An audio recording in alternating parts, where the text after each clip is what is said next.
What in God's name is that? I call it an automobile. Yeah, but what is it? Captain Nemo's Nautilus car from League of Extraordinary Gentlemen wasn't just movie magic. This six-wheeled steampunk monster hid engineering secrets that nearly derailed production. What if the vehicle was actually too heavy to drive on real streets? Why did the prop department build 12 identical cars when the script only needed one? And how did a design inspired by submarines end up catching fire repeatedly during filming? These are 20 weird facts about cinema's most ambitious automotive creation. Number 20, the 12-car production nightmare. The production didn't build one Nautilus car. They constructed 12 identical vehicles before cameras rolled, making it the most expensive picture car fleet ever assembled for a single film. Each car cost approximately $350,000 to build, meaning 20th Century Fox invested over $4 million just in Nautilus vehicles before shooting began. Producer Don Murphy insisted on the massive fleet after reading the script's ambitious action sequences. The cars would face explosions, crashes, submersion in water, and high-speed chases through Prague's narrow streets. 3 cars were designated hero vehicles with fully functional interiors and working controls. 4 were stunt cars built with reinforced steel frames and roll cages hidden beneath the elaborate copper bodywork. 2 served as static display models for close-up shots, requiring perfect cosmetic condition. 1 was the effects car, rigged with explosive charges and breakaway panels. Another was gutted for interior filming on sound stages.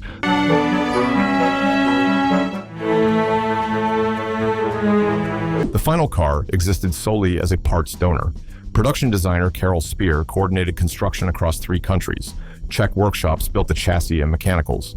British prop makers fabricated the ornate exterior panels. Italian craftsmen created the interior leather and brass fittings. Coordinating 12 identical builds across international borders created logistics nightmares that delayed production by 6 weeks. Number 19, the weight problem that stopped traffic. Each Nautilus car weighed an astounding 8,700 pounds, nearly twice the weight of a modern SUV. This created catastrophic problems during location filming in Prague. The cars were simply too heavy for the city's historic cobblestone streets and underground infrastructure. During the first day of filming, a hero car drove over a medieval storm drain. The iron grate, which had supported traffic for 400 years, collapsed instantly under the Nautilus's weight. The car's front wheels dropped into the hole, wedging it firmly in place. Production shut down for 2 days while city engineers assessed structural damage. Prague's city council nearly revoked filming permits entirely. The compromise cost Fox an additional $2 million. Engineers reinforced 43 streets along planned filming routes, installing modern steel supports beneath historic cobblestones. They mapped every storm drain, sewer access point, and underground cavity within the filming area. Routes were carefully planned to avoid weak spots. Even with precautions, 2 more great collapses occurred during filming. The weight issue forced creative solutions. Several chase scenes, originally scripted for narrow medieval streets, were relocated to modern areas with reinforced pavement. Wide shots used lightweight fiberglass mock-ups that actors couldn't actually sit in. Close-ups featured the real cars on reinforced platforms. The weight problem added 38 days to the shooting schedule. Number 18, the engine that couldn't be filmed. Under the Nautilus's ornate brass hood sat an engine that looked nothing like the steampunk aesthetic promised by the exterior. The cars used modern Chevrolet big block 454 cubic inch V8 engines borrowed from heavy-duty trucks. These practical American motors provided the power needed to move 8,000 pounds, but they looked completely wrong for a Victorian-era fantasy vehicle. Production designer Carol Spear faced a dilemma. Building a period-accurate steam engine was impossible. Real steam power couldn't provide reliable performance for filming schedules. The solution was elaborate deception. Prop makers fabricated a completely fake engine top that looked appropriately steampunk. Brass pipes, copper boilers, ornate gauges, and Victorian-style mechanical components created the illusion of steam power. This decorative facade installed over the real engine whenever scripts required hood-open shots. The fake engine weighed 400 pounds and required 6 crew members to install properly. It attached with quick-release clamps, allowing removal in 20 minutes. During action sequences, the decorative engine stayed in storage while the functional Chevy motor did the real work. Sound designers added hissing steam effects and mechanical clanking in post-production. The rumbling V8 exhaust was completely replaced with fictional steam engine sounds. Nobody watching the film ever suspected modern American truck engines powered Nemo's Victorian creation. Number 17. The six-wheel steering disaster. This six-wheeled car measures over 20 feet in length, and while it is not roadworthy, it remains fully drivable, with most of its onset. The Nautilus featured 6 wheels arranged in a unique configuration, 4 in front, 2 in rear. All 6 wheels were supposed to steer simultaneously, creating impossible turning radius for dramatic chase sequences. The custom steering system cost $180,000 to engineer and install across the fleet, but it failed spectacularly during the first test drive. The front 4 wheels fought each other during turns, binding the steering completely. Drivers couldn't turn the wheel more than 15 degrees without hydraulic pumps screaming in protest. Engineers discovered the geometry was fundamentally flawed. They'd calculated angles for normal vehicle speeds, not the 8,000-pound monster they'd actually built. The solution required completely redesigning the steering linkage. Only the front 2 wheels received full steering capability. The second row turned at reduced angles, providing stability without binding. The rear wheels remained fixed straight ahead. This compromise worked, but eliminated the supernatural maneuverability promised in concept art. Director Stephen Norrington was furious, having planned elaborate scenes showcasing impossible turns. Those sequences were quietly written out of the script. Number 16. The copper panel theft ring. The Nautilus's exterior featured hand-hammered copper panels.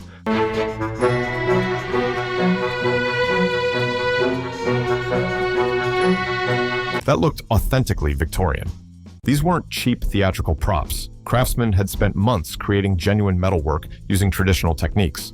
Each panel was real copper, not painted aluminum or fiberglass. This authenticity created an expensive problem.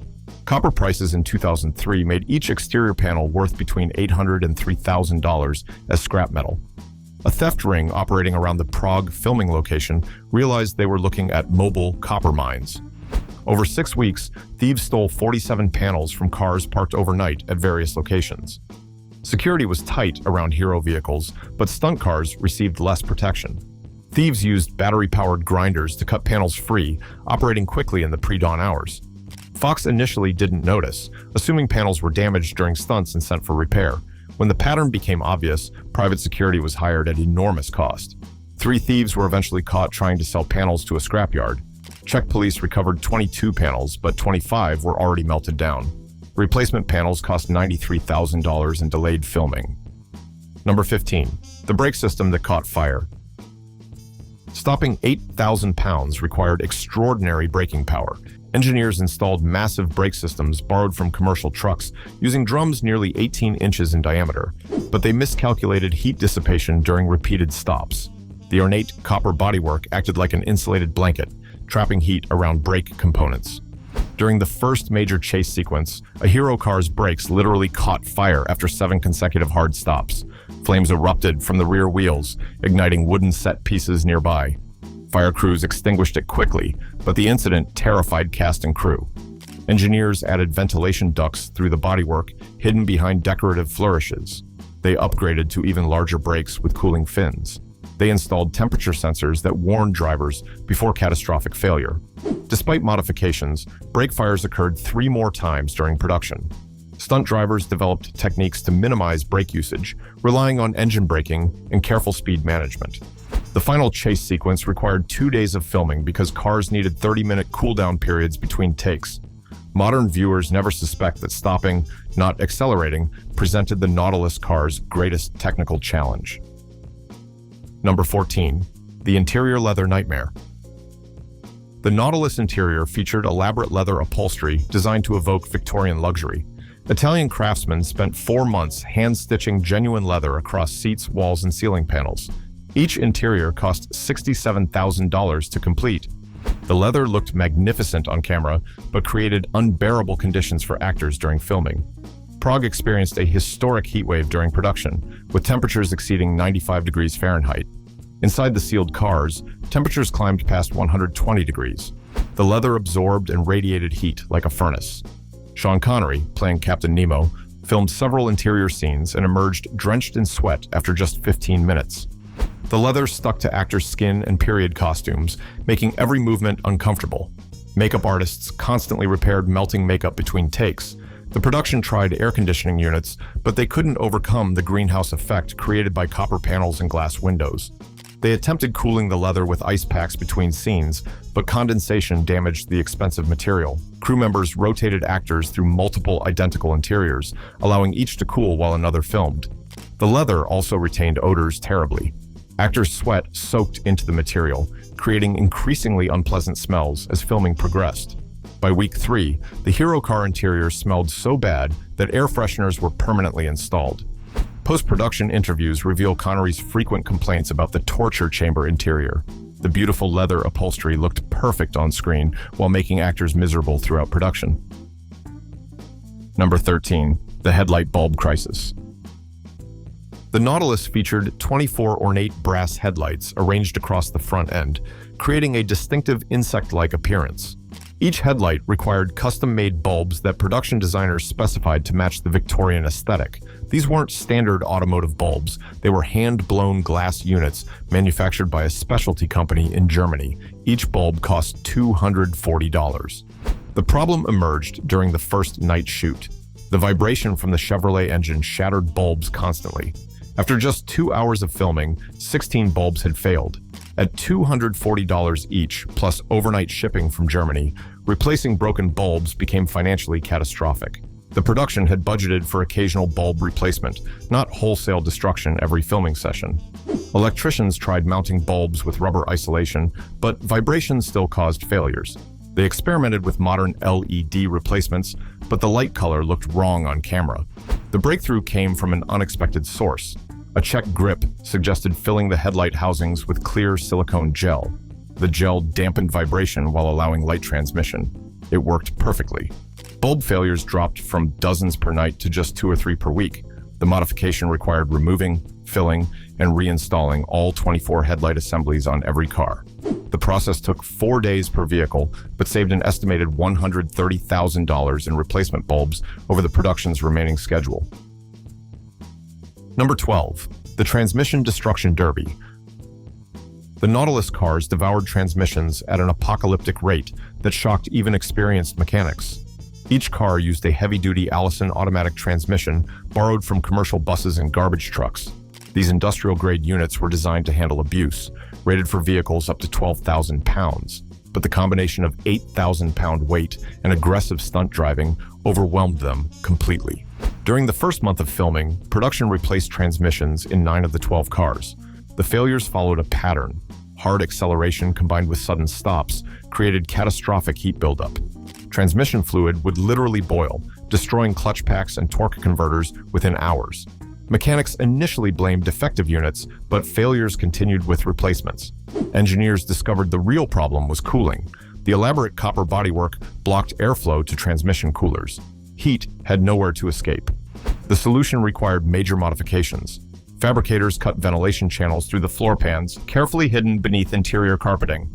They installed auxiliary transmission coolers with electric fans powered by separate battery systems.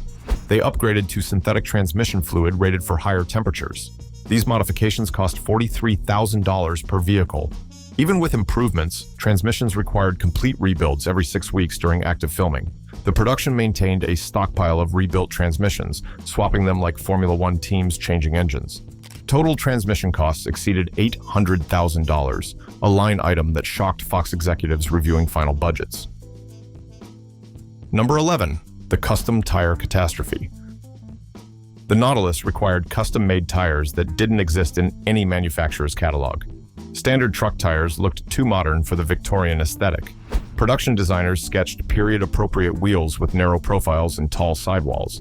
A specialty tire company in Belgium agreed to manufacture them, creating molds for the unique size, 32 inches tall, 7 inches wide. Each tire cost $1,200. The first batch arrived after 8 weeks. They looked perfect, but performed terribly. The narrow profile and tall sidewalls created dangerous instability during turns. The first test driver nearly rolled a hero car, taking a gentle curve at 20 miles per hour. Engineers begged for modern tire dimensions, but director Stephen Norrington refused to compromise the visual aesthetic. The solution involved reinforcing sidewalls with additional steel belts while maintaining the period appearance. This required new molds and another 6-week wait. Production used the dangerous original tires carefully during that period, limiting speeds and avoiding aggressive maneuvers. The final tire design cost an additional $97,000 in engineering and manufacturing. Number 10. The windshield visibility disaster.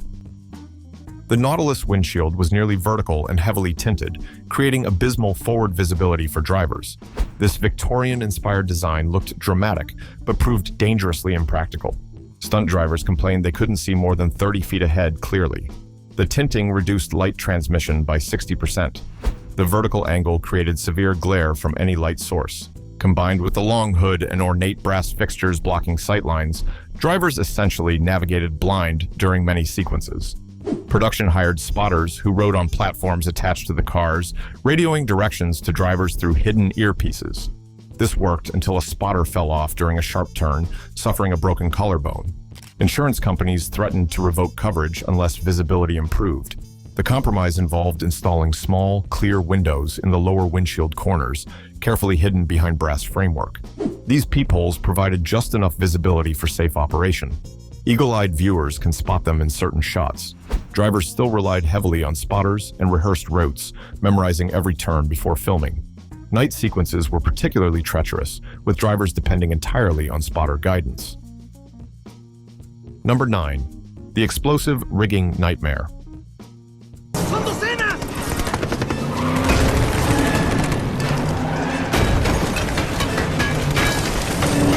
The effects car came pre-rigged with 63 explosive charges and breakaway panels for the climactic destruction sequence. Special effects coordinator Chris Corbold spent 3 weeks installing detonators, squibs, and pneumatic rams throughout the vehicle. The system used military-grade explosives carefully calibrated to look dramatic without injuring nearby actors. Each explosive point connected to a central control board, allowing precise timing. The problem emerged during the first test detonation. The copper bodywork conducted electricity far better than anticipated. Stray current from one detonator triggered 7 others simultaneously, creating a massive unplanned explosion that destroyed the effects car completely. Corbold was furious, having lost 3 weeks of installation work instantly.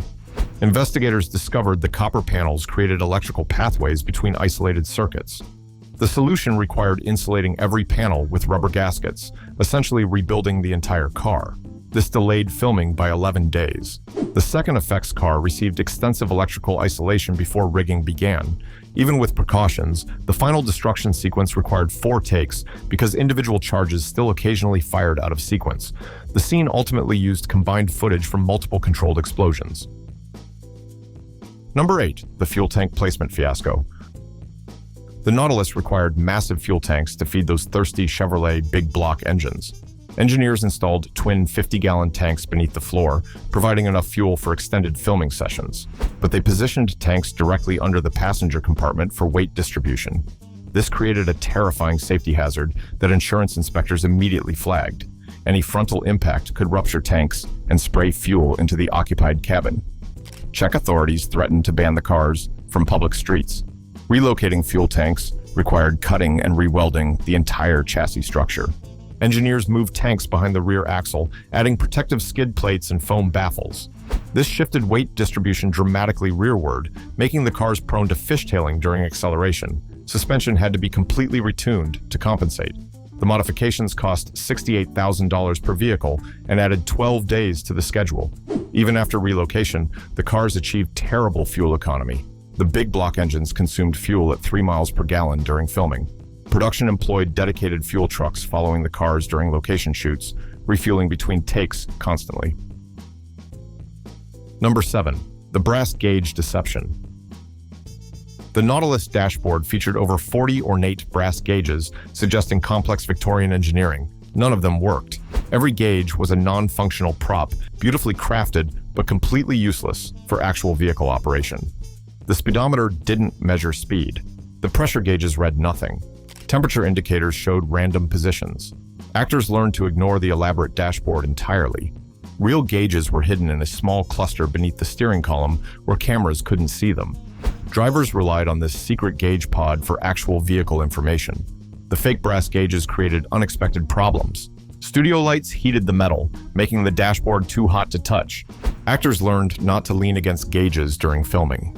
The ornate needles behind glass faces would vibrate loose during driving, pointing in random directions between takes. Prop masters spent hours resetting gauges to match continuity between shots. Some gauges contained small motors that made needles move during filming, creating the illusion of functionality. These motorized units failed constantly, requiring batteries changed between every take. The elaborate but useless dashboard cost $112,000 across all vehicles. Number 6. The door seal water disaster. The Nautilus doors featured elaborate sealing systems designed to look submarine-inspired. Large wheel handles and multiple locking points suggested watertight integrity. During script development, writers considered scenes showing the car driving through water. Production built one car specifically for water sequences, testing it in a tank facility outside Prague. The test was catastrophic. Water poured through door seals immediately upon submersion. The elaborate Victorian locks provided zero water resistance. Within 30 seconds, the interior was completely flooded. The leather upholstery absorbed water like a sponge, adding 2,000 pounds to the vehicle's weight. Attempts to pump water out took hours. The leather never fully dried, developing permanent mildew that made the car unusable. Engineers tried redesigning door seals with modern rubber gaskets, but they looked wrong on camera. The solution was abandoning water scenes entirely. Script rewrites eliminated submersion sequences, saving the production from expensive waterproofing modifications.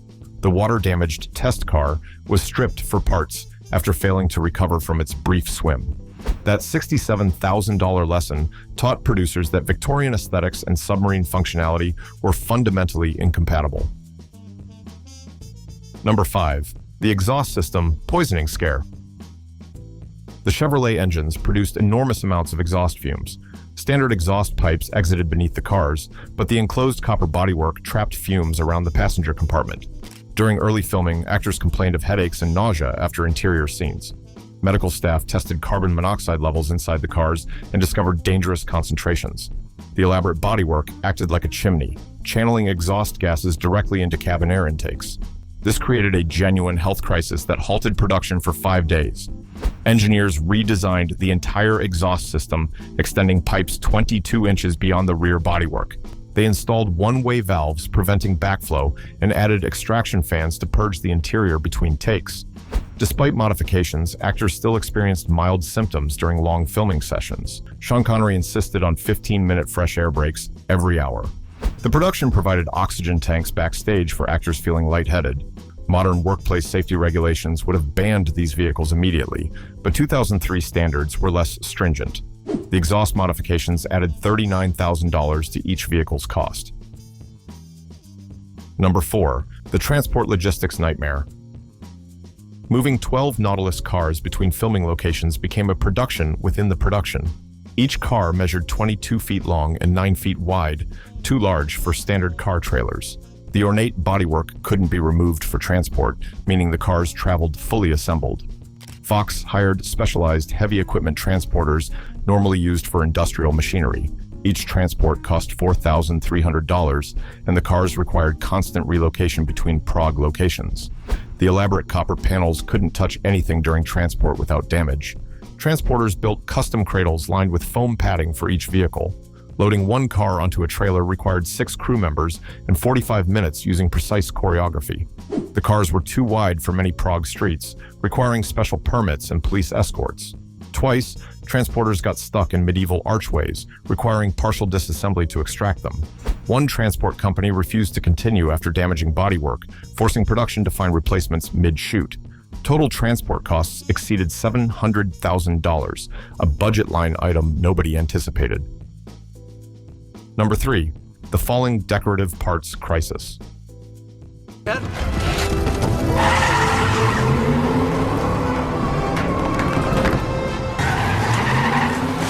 The Nautilus exterior featured hundreds of ornate brass decorations, fixtures, and flourishes attached to the copper bodywork.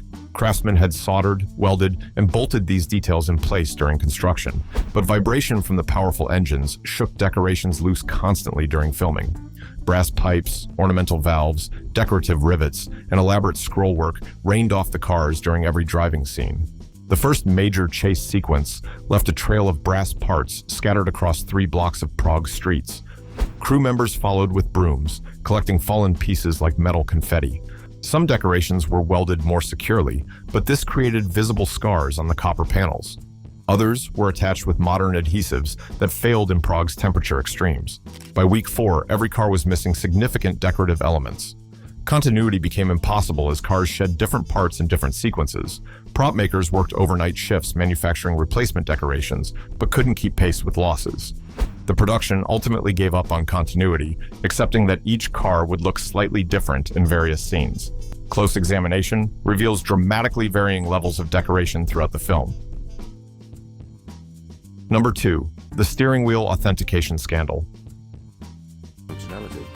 Elaborate detailing, an all-leather interior, and a powerful V8 engine truly make this car fit for a prince. The Nautilus steering wheel appeared to be an ornate Victorian artifact, brass-fitted and leather-wrapped with intricate engravings. Production designer Carol Spear commissioned it from a renowned British prop maker who claimed expertise in period pieces.